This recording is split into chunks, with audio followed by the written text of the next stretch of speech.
Welcome to the Amazon Legends podcast, where we have real stories about making it big on Amazon.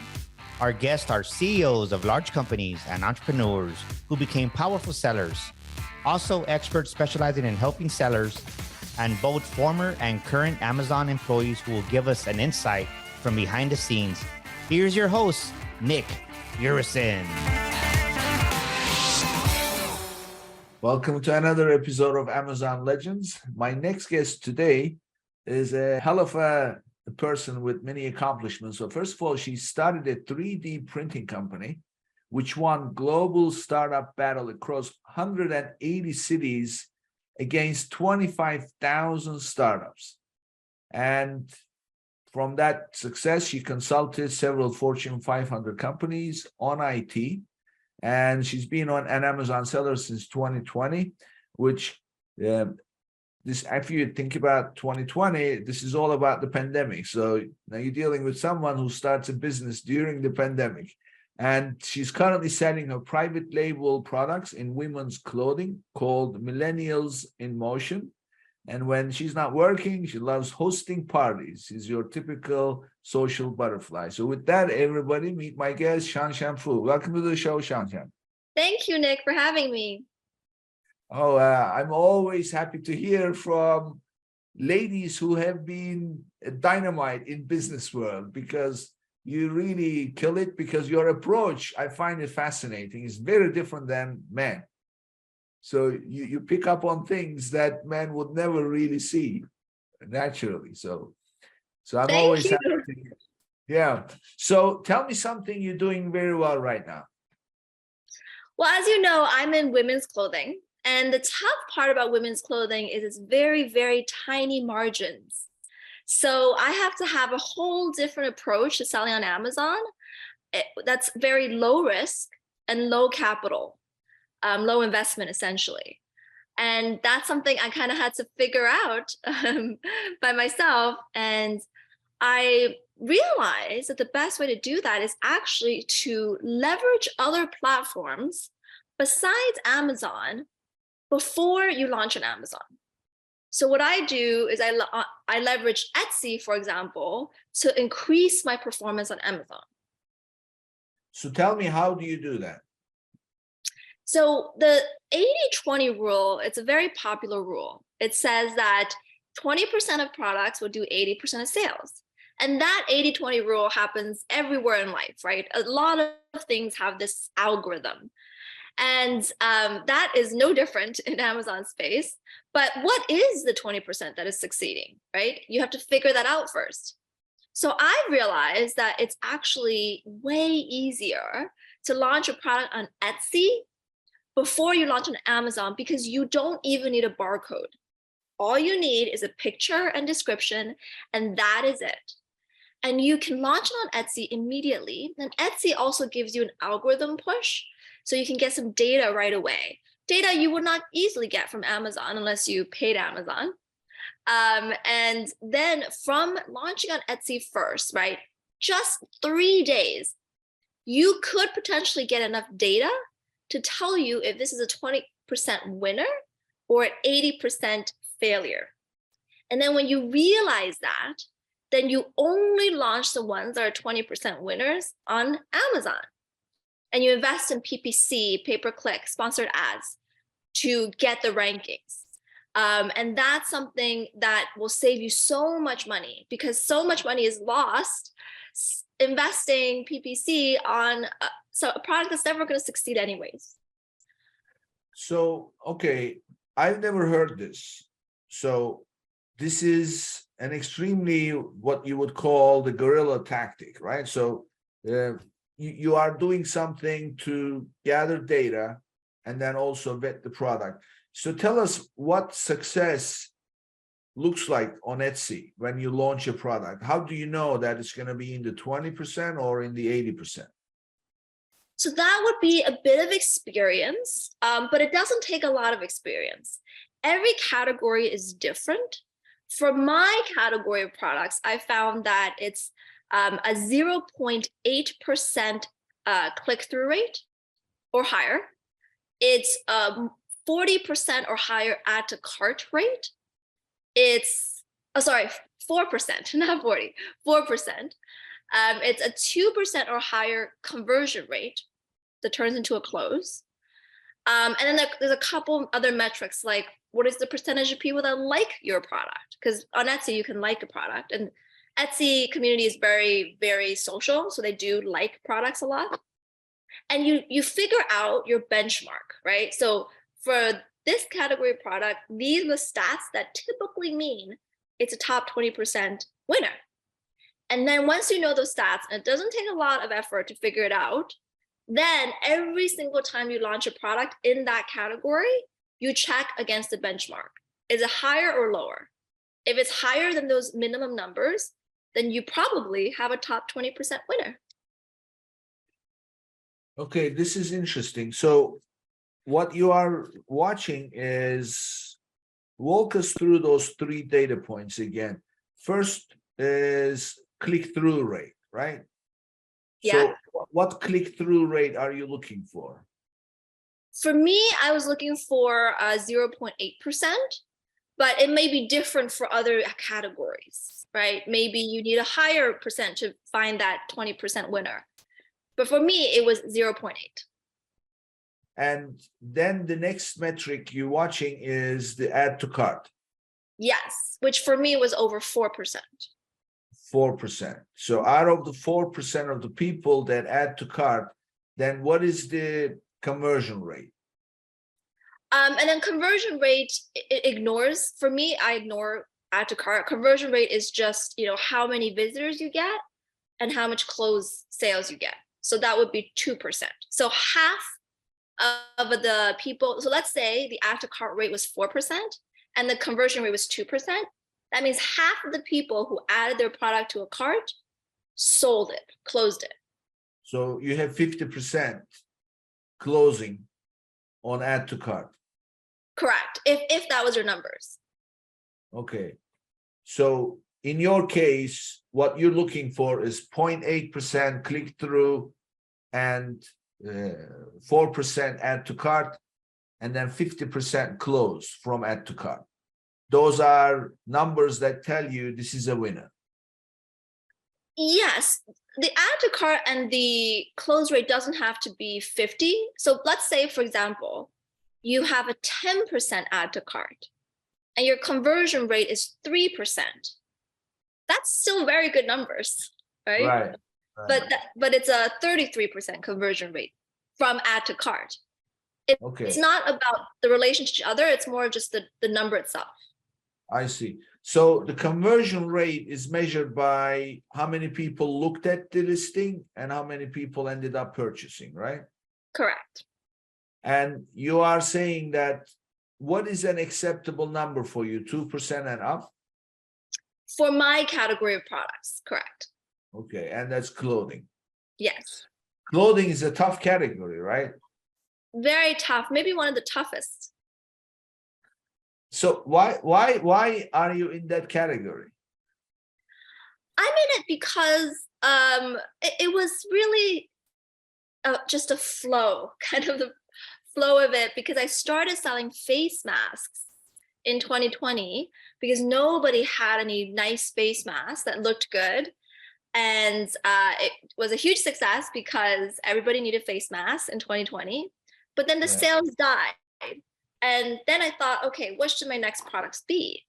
And I ended up going with socks and tights and clothing because, when you're talking to all these fabric factories, you tend to get exposed to similar, accessory type products.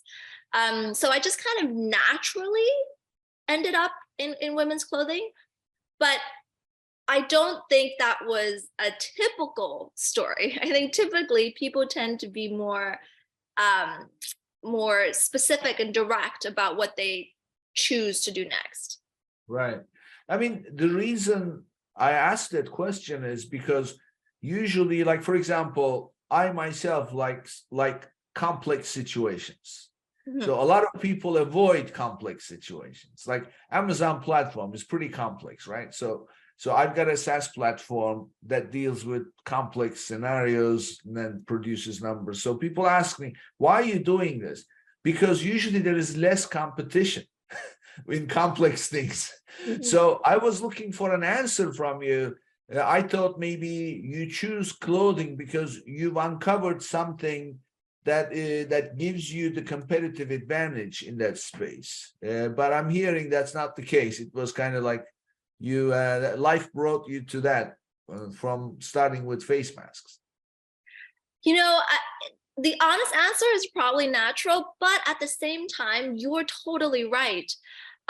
Because I do have an advantage when it comes to clothing, and why I didn't fail, it's because I already had connections with the factories. If I didn't, and if I had went on Alibaba, I would have definitely failed in this endeavor, because on Alibaba, they tend to give you 3x the pricing they would give to a local person that lived in Asia. Yeah. So they give you an inflated price.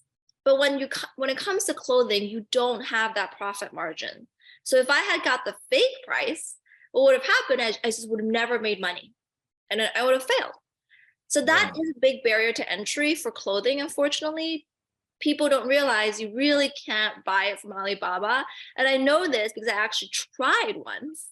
I went on Alibaba and tried to get one of my products from Alibaba, and it definitely never made money because there was no margin. And I got definitely a fake pricing. Well, it's interesting that you kind of bring Alibaba up, because I've heard this over and over from other guests that if you ever go buy something on Alibaba with the hopes to sell on Amazon and make money, forget it. It's never going to work. So I'm hearing more and more not so favorable opinions about Alibaba. So I'm just thinking, how do they make money? I mean, this is obviously not a very good thing. And you just confirm the same thing. Yeah, I mean, their stock prices have been going down, and for various reasons, but I have personally never been able to find success using Alibaba. I'm sure people have. I've heard of it, but not for me. Yeah. So anybody listening to this show, the first lesson to take, other than the very valuable tip about launching on Etsy and all the components of it, is don't rely on Alibaba if you want to be successful on Amazon. Find your local supplier. So, okay. So bottom line, your strength is really your relationships in the supply chain with the local factories. So that way you can leverage that. You can really leverage that in any category, really. Yeah. Yeah. Okay, great. Okay. So since your experience has been in clothing category on Amazon, let's now dig into that a little bit. So give us some things that people should be aware of if they are in clothing category business on Amazon. Yeah, so if you've made the tough decision to do clothing, one, besides having really good, direct relationship with your factories to get the cheapest price, be very careful of returns. This is a problem that I have that almost most other Amazon sellers don't have as big of a problem, because returns can be 20 to 30%. And, as you know, on Amazon, if there's a return, you're paying for everything. You're paying for the fees, you lose the product because you're probably not going to resell it. And it's just very costly. So returns is something that, everyone should be careful of. They're going into women's clothing. So how do you deal with the returns issue in terms of the cost? Because that takes away from your top line, it adds to your bottom line. Obviously, you lose the merchandise. So, what are some things you can share with the listeners that they can do? So having things that are stretchy, right? Things that are kind of one size fits all helps. Sizing is the biggest reason that there are returns. So if you try to avoid having any sizing issues, that helps. One of the reasons why I did socks is that, again, it's more objective. So if you're a size 9, you're definitely a size 9. Whereas if you're selling a dress, if you say it's a large, someone might think that they're a large, but they're not. They're a medium or they're an extra large. And that becomes a problem. So try to make products that are really one size fits all or stretchy or the fit doesn't matter as much.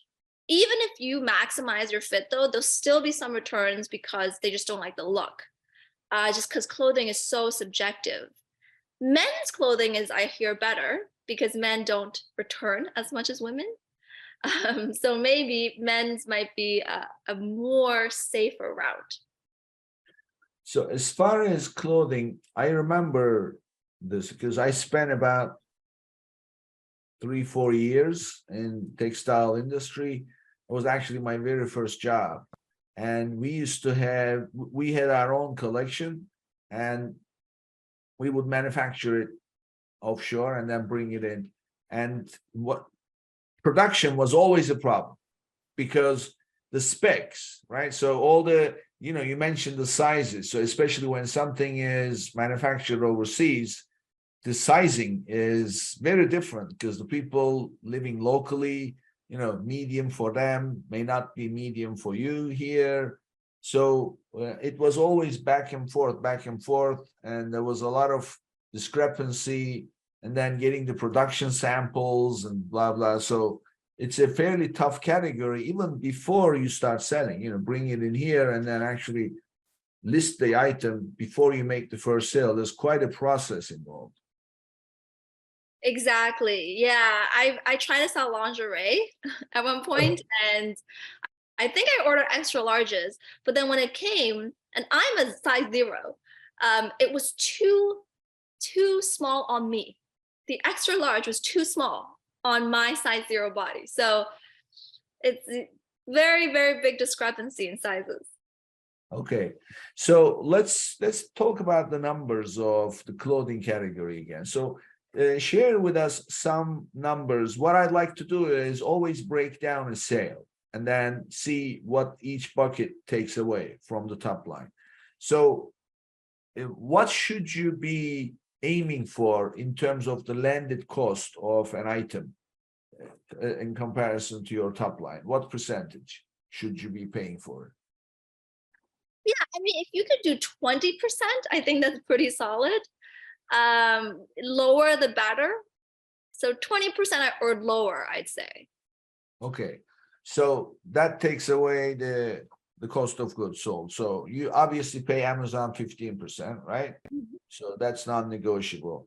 And where are the FBA fees generally? How do they compare? Because clothing is lighter, but again, if you're selling like sweaters and things like that, they'll be bigger, right? So yeah, it really depends. I have some products.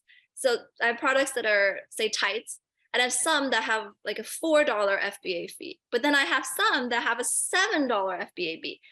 But they're both tights. It's just one is a little bit bulkier. So there could be a big variance, and that will hugely affect your profit margins. So in general, though, after all fees are done from Amazon side, which includes FBA and storage fees and their transaction fee, if you can get half, I think that's good. Half of it back. Even after the cost of goods, landed cost? Before the cost of goods. Or before the cost of goods, Yeah, okay. so just after their fees, yeah. Okay, so if you take away the landed cost, then that leaves you with 30%. So that's what you are going for. And then you have funds, right? Then you got refunds, which will probably take at least another 10% out. So you're at about 20 to 40 is what most Amazon sellers make as a profit margin. That's a typical range. And you're probably going to be there for clothing. You might be a little bit less, maybe even a little bit less than 20%. And then there is your PPC. Yeah, and then there's a PPC, which I have managed to get really good at making the best of that PPC spend. So I want to get into that because I know when you and I discussed this first, so you mentioned low PPC budget. So I want to dissect that a little bit because I'm sure everybody is going to want to know. So, one of the things that I heard was, this is many years ago. I met a gentleman who owned a venture capital fund. And when I mentioned to him that I think it was at the time, 4 years, I spent 4 years in textile business. So I said to him, my very first job was in textile business, and I spent 4 years in it. He said, wow, he said, you deserve my respect. You earned my respect already. And this is the first time I'm hearing this. And I said, well, why is that? He says, 4 years in rack trade is a lifetime. And 4 years and survive being in rack trade is even exemplary. He said, you definitely earn my respect. So rack trade really conditions you. It's a very tough space to be in. So you are in it. So, I'm going to repeat the same thing. It's not easy to be doing what you're doing and actually do it well where you make money. So tell us a little bit about the whole PPC aspect in terms of low budget. How do you achieve that? Yeah, so first of all, if you followed my steps, you would have only spent PPC money on your top 20% winners. So that in itself is going to be a huge savings to your conservative PPC budget. And then second is just a lot of little strategies to make sure that money that you invest goes a long way. For me, one of them is really trying to get that organic rank, right? You're spending a lot of money right away, but you're getting organic ranking, so you're not spending it forever. And if you do it right, hopefully at some point for your product, you can get 80% of your sales from organic and maybe only 10 or 20% from PPC because you mastered those rankings. And therefore, you're making money. It does take a little bit of time, especially if your budget's low, because the more budget you have, the higher you expedite to that level. The lesser budget you have, the slower that crawl is going to be. But it might be a safer crawl. So one thing I like to do is I like to use Helium-10, their Cerebral tool, do an export of all my rankings for one of my products. And there might be like hundreds of rankings across hundreds of keywords. Look for keywords that are like just near the top, maybe top 20 ranking. But most of your sales will come from top 10% ranking. So top 10 placement on the organic search. So then I would start a campaign for that 20th position keyword and push it up to 10 or higher. And just have a lot of attention. So really comes down to the less money you have, the more attention you have to pay to it, the more hours of your day. Yeah. So you are first identifying which keywords are giving you the most sales. And the tool that you use for that is Helium-10 export keywords on your listings. So that will give you the information you need. And then how are you ranking up on those keywords even further? It's just monitoring it. So I use Cerebro to find the keywords. Then Helium-10 has another tool called Keyword Tracker, where then you can take that campaign, the keyword that you're targeting, and track its progress. Is it staying at the 20th position and not moving up? Well, then maybe you kill the campaign. But then if it goes to 15, then it goes to 5, and then it goes to 1, then it's working. Then maybe even if you're spending a lot of money on that campaign, it might be worth it in the long run. So that, again, it comes back to attention, right? Keeping track of which keywords are close to the top but not quite there. And then once you launch those campaigns, keeping track of it's actually making any progress. Mm-hmm. And let's talk about numbers a little bit.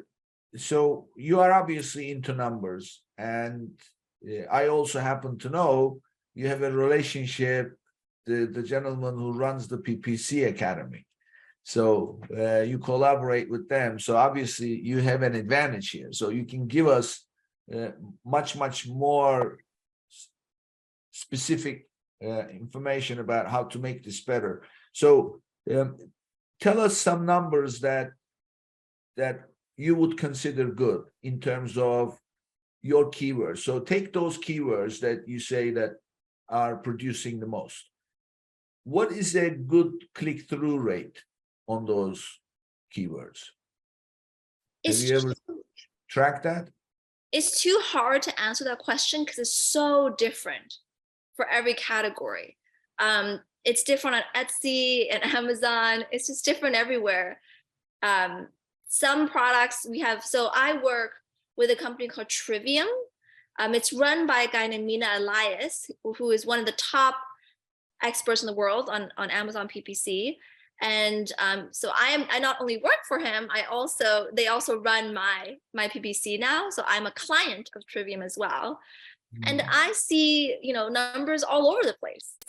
Some clients we have, 2 to 10% conversion rate. Some clients we have 30% conversion rate. Literally 1 in every 3 clicks turns into a sale. So it's just so varied depending on the industry, the competition, the product. So conversion rate versus click-through rate. So conversion rate means that out of 100 people that landed on the product detail page, 30 of them buying. So that's a conversion rate of 30%, right? So yeah. So on the click-through, because I'm sure you're familiar with the new search query performance screen that Amazon now provides. And until like 2 weeks ago, we're recording this in January 2023. Until about 2 weeks ago, you couldn't even download the data. They were just showing it on the screen. But you could see, again, for anybody listening, if you are brand registered, you go to brands, and then you go to your brand analytics homepage, you'll see all the keywords listed for your listings in general. And then you'll see the click-through rate, how many people clicked. You get to see how many people have seen it. And out of the those who have seen, how many people click through. And then out of those, click through means they are now landed on your product detail page. Now they click add to cart. So you can see what percentage added to cart. And then you can see how many of those ended up purchasing. So I want to see what your experience is like in that shopper journey, so to speak. What is a click-through rate on your top producing keywords have you been able to achieve from the top of the funnel? I don't have that data with me right now because I was all day working. I'm actually currently working on product launches on the Etsy phase, which is the validation phase. So I know, the numbers. I'm getting a lot of 0.9s. 0.6 is not so good. But right now, I don't have the Amazon numbers off the top of my head. Okay. Yeah, because you are more focused on the launch. So the conversion rate, share with us some conversion rates in clothing category that you are able to achieve on Amazon listings for clothing specifically, because it's lower, right? Right. Yeah. I think 2 to 10% is pretty average, I'd say. If you're getting 2 to 10%, that might be good. But even in the category of clothing, it's not universal, right? There's clothing that are really niche for a very niche subculture that's going to have a much higher conversion rate than a very generic, item. So it's impossible for me to give a number that would be applicable to everybody because clothing is just a huge variety of different types of products. Yeah. I mean, clothing, you can, first of all, there's men's, women's, there's that separation. And then there is the type of clothing in terms of you can have accessories, like you mentioned, socks and tights and things like that. And then there is the nightwear and real heavier stuff. And then there is the lighter casual stuff. So it's very hard. I just know that So what I'd like to do is, because conversion rate ultimately is the magic bullet.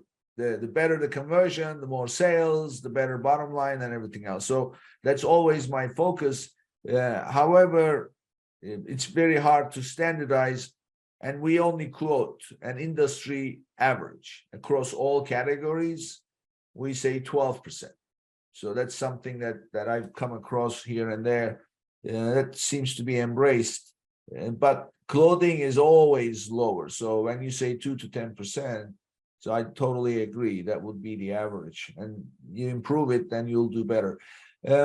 Shan, I want to talk to you about also price points. So anybody who's as brave as you are to get into this clothing business, again, for a strength of the, because it's a legitimate category. People, many years ago, somebody said to me, there are 3 industries that will never die in this world. People always have to eat. They always have to go from A to B. And they always have to clothe themselves. So if you are in those categories, you will always eat. But, how much you have to work for it, that's a different story. So what is a good price point for you to say, okay, for a seller to say, okay, I want to sell this on Amazon, happens to be in clothing business? It depends on your products. Right now, there's a huge influx of price changes. Literally this month, everybody's raising their prices because Amazon's raising their fees drastically. I've had some products that went from $4 to $7. That's almost double the fee for FBA. So everybody's raising their prices. I've seen, a lot of 20 to 40% raises in prices. So it just depends on, your category. For me, it's very simple. I just go on Amazon, I search my top keyword and see what everybody else is pricing their product as. And if everybody has already raised their price, then I raise my price a little bit as well. Because if you don't, then you don't have profit margins. Sure, yeah. So this is, first of all, I want to talk to you separately about raising prices, because that's another delicate thing, right? So you can't just raise your price. But what is a good price point for a product, though, as far as, selling, weighing number of orders you can receive for it? Because the higher the price point, the harder. So you're likely to get less number of orders per day.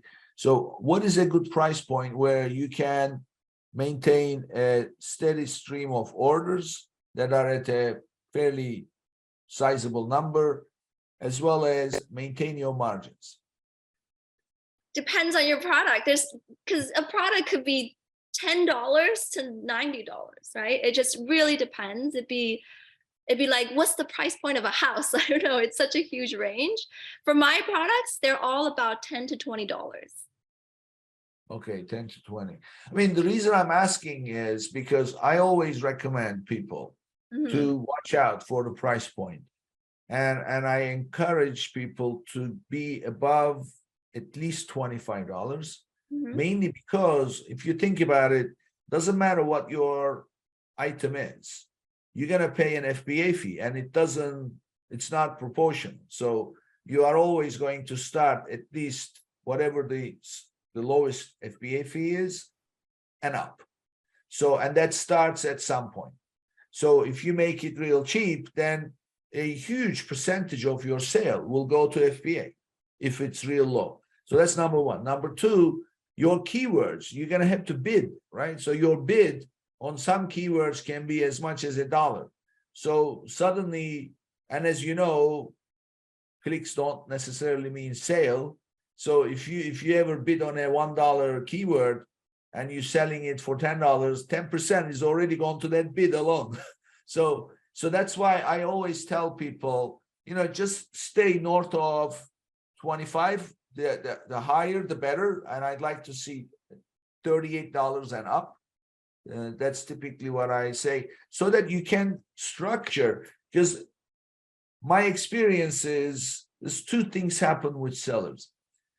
I always hear they say, I don't understand. We're doing well, but we're not making money. Doing well, I say, okay, what does that mean? What does doing well mean? Well, we're getting orders.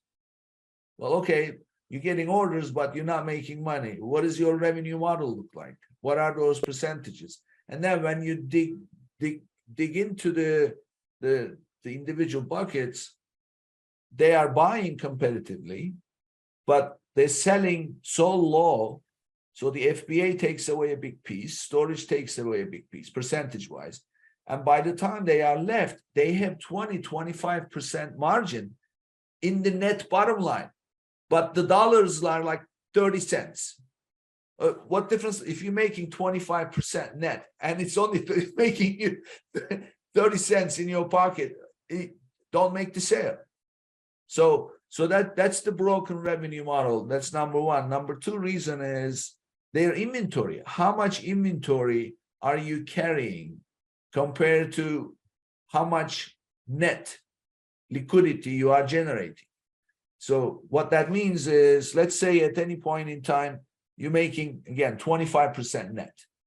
And that 25% net results in, let's say, $10,000 a month.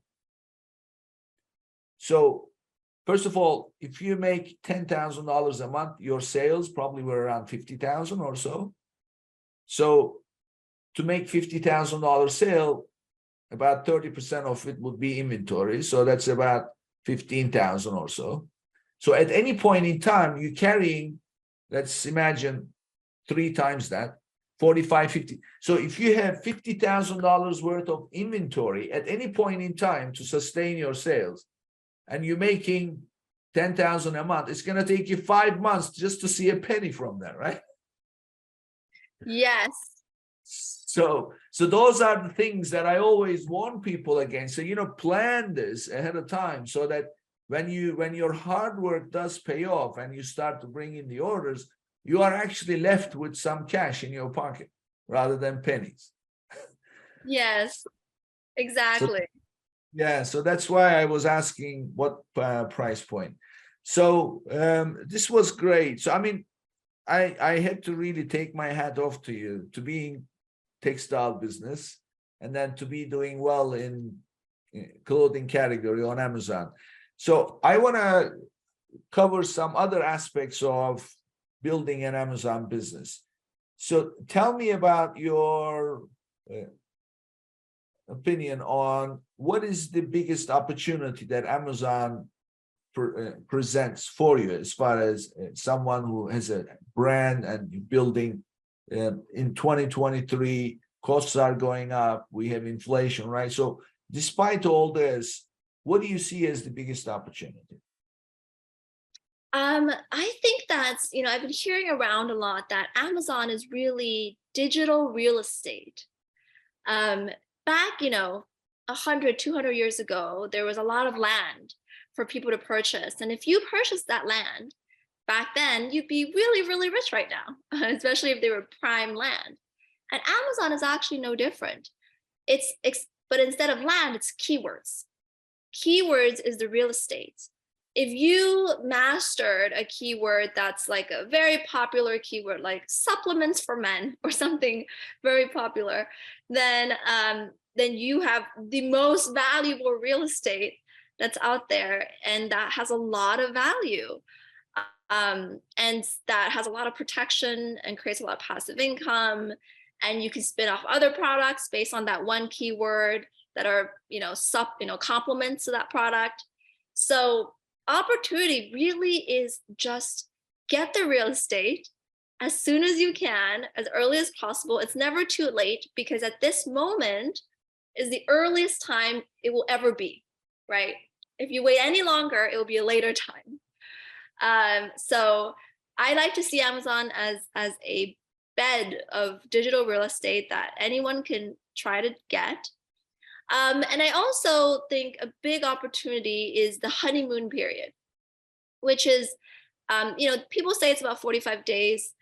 It's where when you launch a product, you sell one, but Amazon sees it as like 4 sales, and they push you up the rankings really quickly. A lot of people don't know that. And I've personally seen from my products that I launched, the ones where I'm very aggressive in the first 45 days just does so much better forever. It's a huge jump, but I have to use that algorithm push for clothing because, again, the margins are so small and I don't have the luxury of spending a year to push up the ranking. Sure. So, I love what you said. The earliest time is now, because if it's later, it becomes late, right? So it's as they say, better now than never. So it's anything you do, especially in the Amazon space. The other thing that I did identify with, and then I actually presented that way to all my clients. Amazon is not a marketplace of products. Amazon is a marketplace of keywords. So especially if you're looking to come up with a product idea, don't go looking for a product.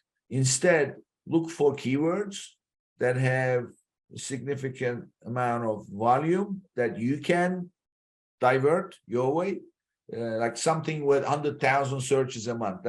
You're not going to get that. There will be plenty of coming. So, but something with 8,000, 10,000, 15,000 searches per month, that does not have too many competing listings, poor reviews, and things like that. So if you find a keyword that has that kind of stats, and then you look at the products, if you find yourself figuring out what you can produce and associate with that keyword, that's the winner. And that's what you refer to as the digital real estate, right? Yes, exactly. Yeah. So from that, you can just simply go. And by the way, if you do that, follow this methodology, then you also are ensuring somewhat a higher conversion rate, a higher click-through rate, and therefore higher profit. So share with us, you mentioned Etsy. I'm not familiar with Etsy. However, one of the things that often comes up, and I'd like to see what your take on it is, what is the right time to start selling on Amazon? Because a lot of the people, they say, okay, we'll first start on our website and then we'll figure out the rest later. So when is the right time to start selling on Amazon? I would argue to sell Amazon first before selling on Shopify, because you get so much data, you get so much awareness, way better conversion rates because customers are ready to buy. Sell as soon as you realize your product's a top 20% winner. And there's the Etsy was one method, but there's actually a ton of other methods that you could do. I often go on Instagram and I just create a story where I poll my audience and say, oh, do you prefer A or B? You could do that. There's, pickfood.com where you can test concepts, and there's so many ways you can validate a product. But as soon as you have the confidence that this is a top 20% seller, launch it on Amazon. Okay, so don't go the website route. Instead, go with Amazon. And I'm assuming you also like FBA versus FBM, right? I prefer FBA, yes. Yeah. So my general argument for anybody who wants to sell on their website or start with their website is, I say, look, first of all, you have an upfront cost to put up your website and make sure that everything is listed and everything else. The second thing that happens is you need to drive visitors. How much money is that going to take? And how much time is it going to take? And in the process, how much fixing you're going to have to do to make sure that your checkout works in the most optimum way. So you're going to go through all that. Now, usually startups don't have the time and the money to go through all that. Let's assume you do. Well, then what's the best thing that can happen? You get many, many orders. So now you have to deal with customer service, returns, refunds, and fulfillment, pick, pack, ship. So what business do you want to be in? Do you want to be in the business of so many different things? or do you want to be in the business of selling merchandise?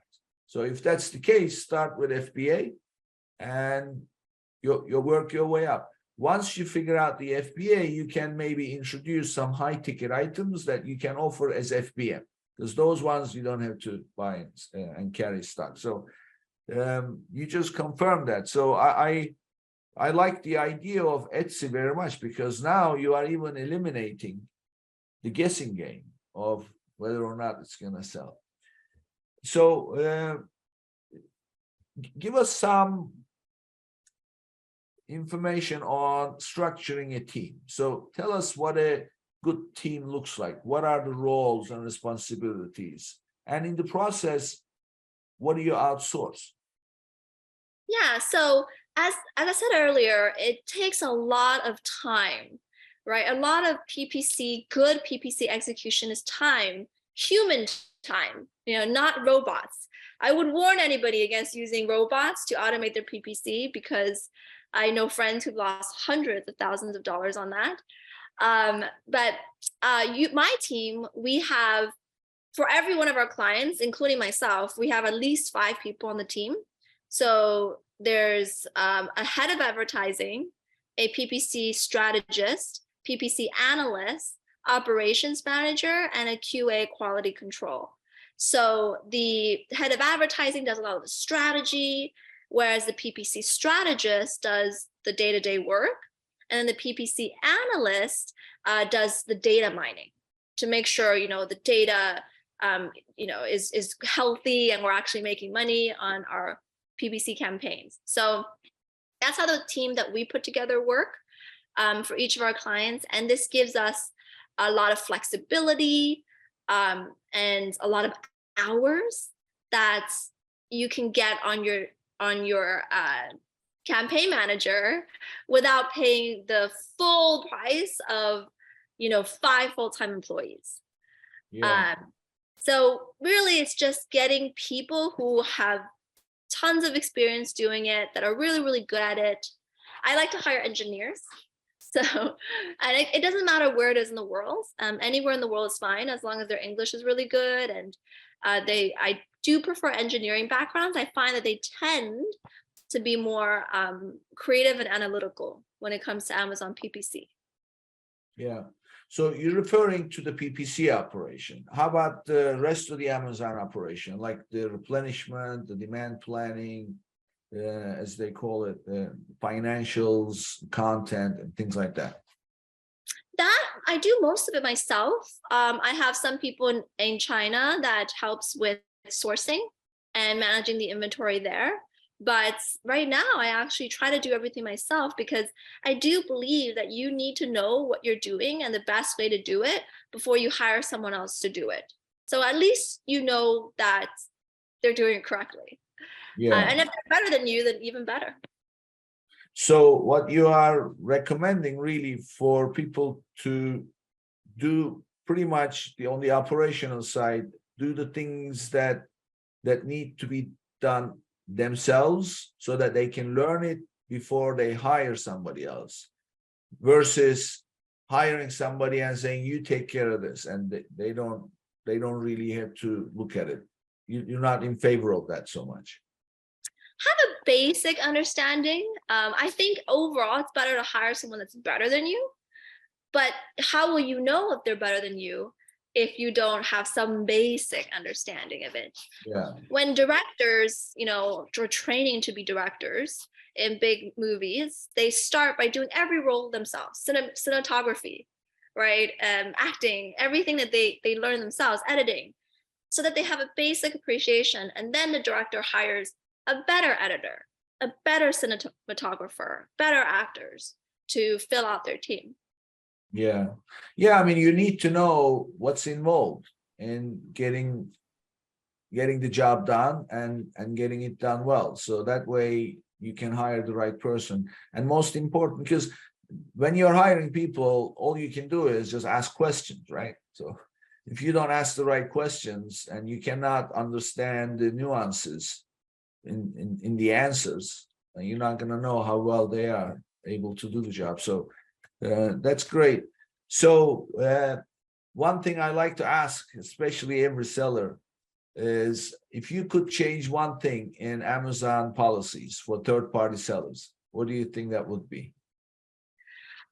So much, but I mean, I think what I would like is Amazon and Etsy to just kind of combine.